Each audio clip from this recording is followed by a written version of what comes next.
बहुत सी फैमिलीज की प्रेयर्स परमेश्वर अनसुना कर रहा है क्योंकि आपकी फैमिली में ऑर्डर नहीं है, आपकी फैमिली मैनेज्ड नहीं है। फाइनेंस में फ्रस्ट्रेशन है, लाइफ में फिर वही फ्रस्ट्रेशन है। ऐसे अगर प्रेयर कर रहा हूं लेकिन जवाब नहीं आ रहा क्योंकि तुम्हारी प्रार्थनाएं काटी जा रही हैं कॉन्टिन्यू डेवल के द्वारा, क्योंकि वो वचन की गहराई को जानता है।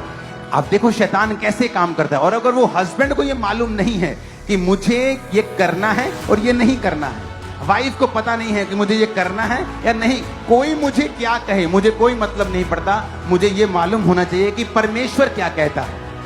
ये होगा क्योंकि आप बाइबल के जो नियम हैं उन वचनों को आप ब्रेक कर रहे हो। अगर आप पत्नी को गाली दे रहे हो तो आप अपने आप को गाली दे रहे हो, वो गाली आपको लग रही है क्योंकि आप एक हैं दोनों, दो नहीं। कई बार सबसे निकम्मी रीतियां हैं जो हम स्वीकार कर लेते हैं और डेविलिश हैं, डेविल्स इंस्पायर्ड हैं, शैतान के द्वारा प्रेरित हैं कई चीजें। देखो जहां जहां वचन टूट रहा है उन्हीं घरों में प्रॉब्लम्स हैं। आज फॉरेन में डाइवोर्स रेट ज्यादा क्यों है? क्योंकि पत्नियां अपने आप को कम नहीं समझना चाहती और वही रीजन है डाइवोर्स का।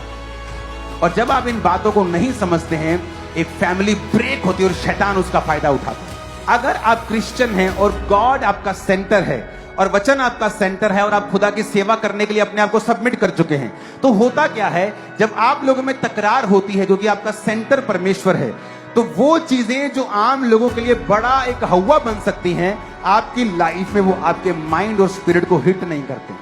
आपका जब सेंटर क्राइस्ट है कि आपको भी सेवा करनी है, चर्च जाना है, संडे खुदा का काम करना है, आपको बोना है, आपको प्रेयर करनी है, आपकी वाइफ का भी सेंटर ये है कि मुझे चर्च जाना है, खुदा का काम। अगर आपका सेंटर सेम है, गॉड है, आप सबमिशन आपने गॉड के सामने रखी है। अगर क्राइस्ट के सामने आदमी सबमिट नहीं है, अपनी वाइफ से आप एक्सपेक्ट ना करें कि वो भी आपके सामने सबमिट रहे।